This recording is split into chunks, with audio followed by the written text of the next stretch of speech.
नमस्कार, कैसे हैं आप लोग। उम्मीद करता हूं कि आप लोग बहुत बेहतर होंगे। जिन भी एस्पिरेंट ने आरआरबी ग्रुप बी 2025 का एग्जाम दिया है, जैसा कि आपको पता है कि आंसर की भी आ चुकी है, आप सभी ने अपने मार्क्स भी चेक कर लिए होंगे। अब स्टूडेंट के दिमाग में जो अगला क्वेश्चन है वो यही है कि रिजल्ट कब तक आएगा। तो रिजल्ट कब तक आ सकता है, किस मंथ तक आप उम्मीद कर सकते हो कि आपका जो रिजल्ट है वो आ जाएगा।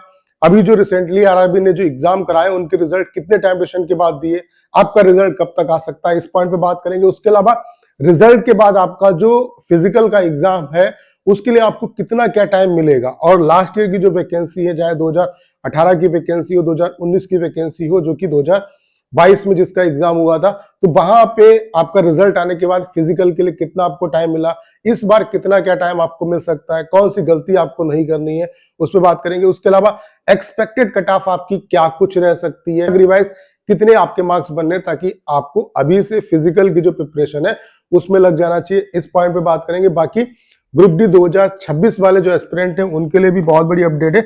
आपकी जो फॉर्म फिलअप की डेट है वो आपकी एक्सटेंड हो चुकी है, तो अगर आपने अभी तक फॉर्म अपना फिलअप नहीं किया है तो फिलअप कर लीजिए। पहले ये जो डेट थी, लास्ट डेट जो आपकी फॉर्म फिलअप की थी वो 2 मार्च थी, ठीक है। अब ये 2 मार्च से बढ़ के 9 मार्च आपकी हो गई है, ठीक है।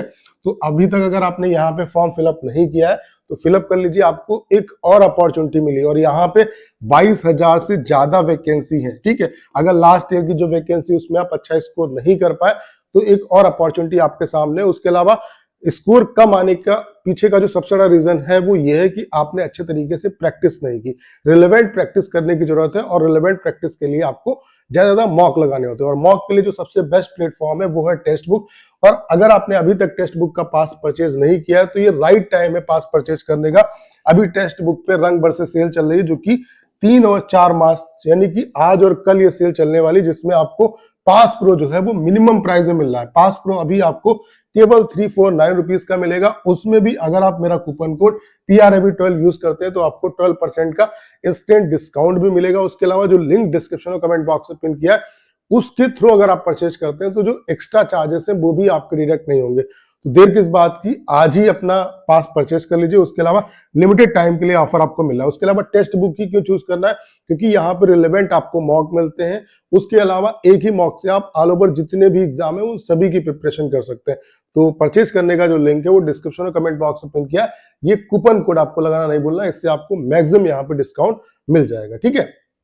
अगर हम बात करें रिजल्ट जो है वो आपका कब तक आ सकता है, तो रिसेंटली जो आरआरबी ने एग्जाम कराया उनके रिजल्ट कितने टाइम ड्यूरेशन के बाद दिए उससे आपको एक आइडिया लग जाएगा, ठीक है। तो यहाँ पे आरपीएफ जो एसआई का रिजल्ट आया था वो 80 दिन के बाद आया था, यानी कि ये रिजल्ट जो देने में आरआरबी ने जो टाइम लिया वो 80 दिन का टाइम लिया। वहीं एनटीपीसी ग्रेजुएट लेवल की बात करें तो एग्जाम के 87 डेज के बाद आपका जो रिजल्ट है वो यहाँ पे अनाउंस हुआ। एनटीपीसी अंडर ग्रेजुएट की अगर हम बात करें तो 73 डेज में ही ये रिजल्ट आपका यहाँ पे अनाउंस हो गया था। एलपी सीवीटी 1 की बात करें तो यहाँ पे रिजल्ट आने में 89 डेज लगे। वहीं पे आरपीएफ कांस्टेबल की बात करें तो 92 डेज में ये रिजल्ट आपका अनाउंस हुआ। पैरामेडिकल की बात करें तो 102 दिन में यहाँ पे रिजल्ट जो था वो आरआरबी ने डिक्लेयर किया। तो यहाँ पे आप देख रहे हैं कि मिनिमम आपका 73 डेज लग रहे हैं और मैक्सिमम आपका 102 दिन लग रहा है। लेकिन मोटा मोटी ऑन एन एवरेज निकाला जाए तो आप ये मान के चल सकते हो कि 80 दिन के आसपास, 80 से 85 दिन के अंदर आपका जो रिजल्ट है वो डिक्लेयर हो जाता है, ठीक है। आरआरबी डिक्लेयर कर देते हैं। जैसे कि आपने देखा होगा कि इनका आंसर की का भी एक पैटर्न है कि 7 से 10 दिन में आपकी आंसर की आ जाती, तो वही पैटर्न है आपका रिजल्ट का कि 80 से 85 दिन में आपका जो रिजल्ट है वो ये डिक्लेयर कर देते हैं। तो आपका जो एग्जाम है वो 10 फरवरी को ओवर हुआ है, तो फरवरी फिर मार्च अप्रैल, यानी कि हाईली चांसेस है कि आपका जो रिजल्ट है वो अप्रैल लास्ट तक जो है वो आपका अनाउंस हो सकता है। अप्रैल लास्ट तक आपका जो रिजल्ट है वो हाईली चांसेस है कि आपका अनाउंस हो जाएगा। तो अप्रैल लास्ट तक आपका जो रिजल्ट है वो आने के चांस है, अप्रैल लास्ट तक आपका जो रिजल्ट है वो आ सकता है। अब अगर हम बात करें कि रिजल्ट आने के बाद आपको फिजिकल के लिए कितना क्या टाइम मिलेगा, तो ये लास्ट ईयर की वैकेंसी का आप ट्रैक रिकॉर्ड देख सकते हैं, यहां से आपको चीजें क्लियर हो जाएंगी।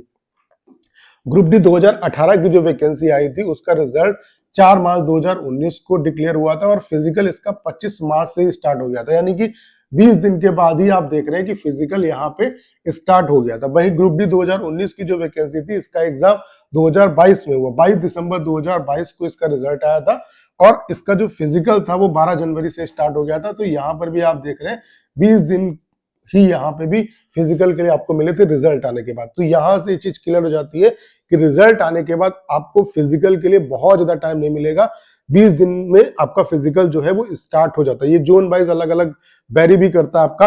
तो आप ये मान के चलिए कि आपका एग्जाम 10 फरवरी को हुआ है, अगर आपका रिजल्ट अप्रैल लास्ट तक आ जाता है तो आप ये मान के चलिए कि मई में जो आपका है जो फिजिकल का एग्जाम है वो किसी भी कंडीशन में हो जाएगा।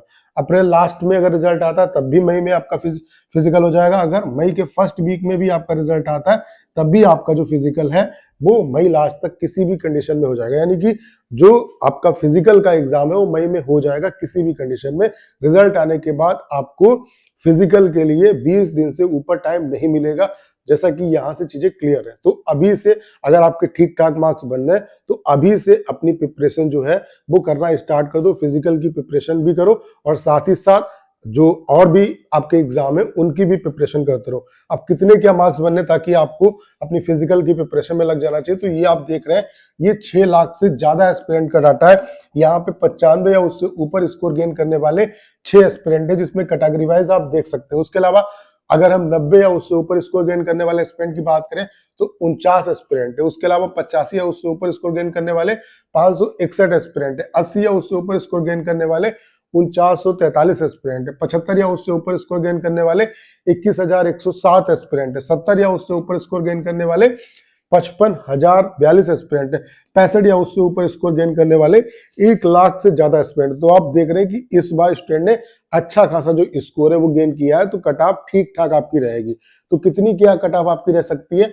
अगर आपका एग्जाम मॉडरेट शिफ्ट में हुआ है तो ये मॉडरेट शिफ्ट की कट ऑफ है, क्योंकि यहाँ पे जो मॉडरेट शिफ्ट है उनमें बहुत ज्यादा वेरिएशन नहीं आएगा, आपको बहुत ज्यादा नॉर्मलाइजेशन का बेनिफिट नहीं मिलेगा।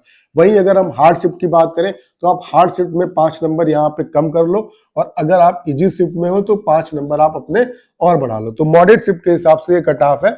अगर यूआर कैटेगरी में आपका स्कोर 70 या उससे ऊपर बनना है तो मेरे हिसाब से आपको फिजिकल की प्रिपरेशन में लग जाना चाहिए। ओबीसी से 68 या उससे ऊपर स्कोर बनना है तो फिजिकल की प्रिपरेशन स्टार्ट कर दो। ईडब्ल्यूएस से 65 प्लस अगर स्कोर बनना है तो प्रिपरेशन स्टार्ट कर दो। एससी से 60 प्लस और एसटी से 55 प्लस। वहीं हार्ड शिफ्ट की अगर हम बात करें तो यूआर कैटेगरी से अगर आपका 65 या उससे ऊपर स्कोर है तब भी आपको मेरे हिसाब से प्रिपरेशन करना चाहिए।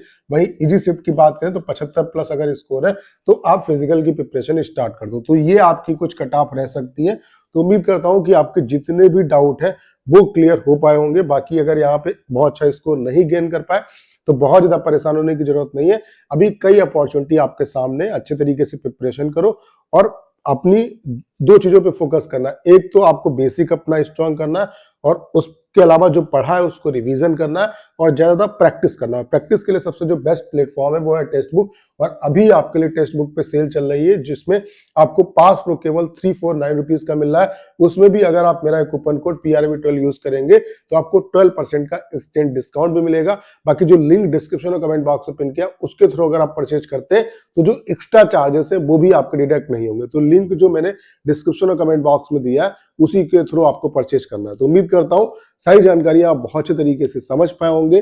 करना क्या, इस वीडियो को शेयर करना है। उसके अलावा अगर आप चैनल पर नए हैं और आपने अभी तक इसे सब्सक्राइब नहीं किया है तो प्लीज चैनल को सब्सक्राइब करना मत भूलेगा।